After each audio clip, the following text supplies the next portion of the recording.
গত 11 বছরে বিজেপি নিজের সামর্থ্যের জোরে হরিয়ানা, আসাম, ত্রিপুরা, ওড়িশায় সরকার বানিয়েছে। পশ্চিমবঙ্গ, তেলেঙ্গানায় বিজেপি সাধারণ মানুষের কণ্ঠস্বর হয়ে উঠেছে। আর কি বলেছেন নরেন্দ্র মোদী, দেখুন। बीते 11 वर्षों में बीजेपी ने हरियाणा,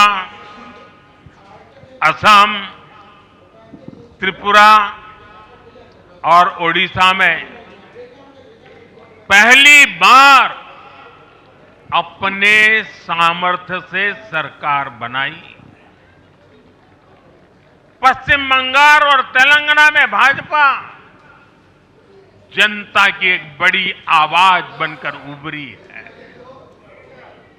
अक्सर होता यह है कि लंबे कार्यकाल के बाद सरकारों के लिए टिके रहना मुश्किल होता है, लेकिन बीजेपी ने इस ट्रेंड को भी तोड़ दिया है।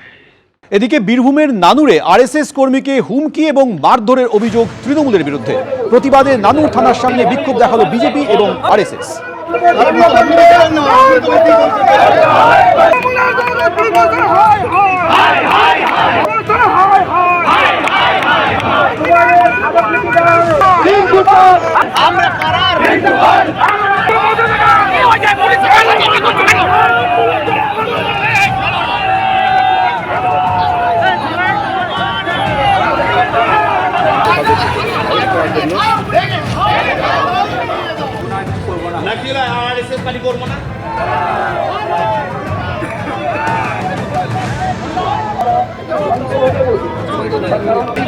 আমাদের প্রতিনিধি ভাস্কর মুখোপাধ্যায় এই মুহূর্তে টেলিফোনে রয়েছেন। ভাস্কর, ঠিক কি অভিযোগ করছে বিজেপি এবং আরএসএস?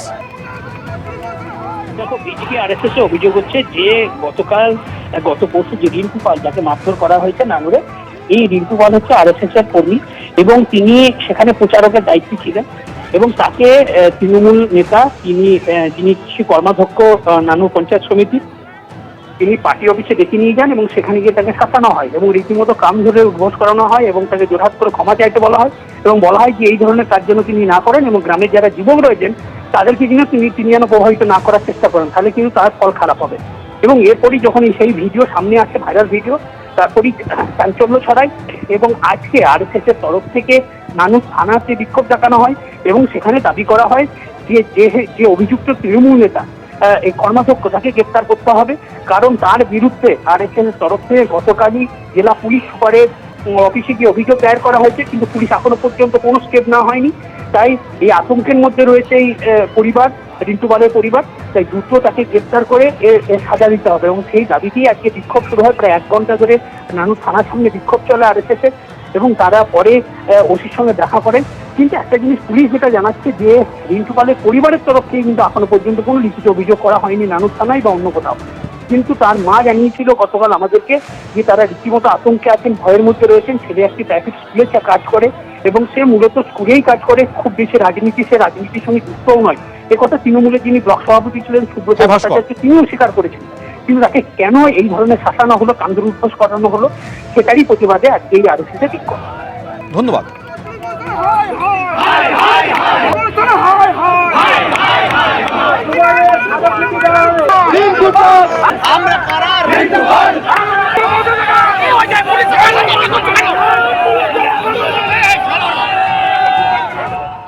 এবিপি আনন্দ, এগিয়ে থাকে, এগিয়ে রাখে।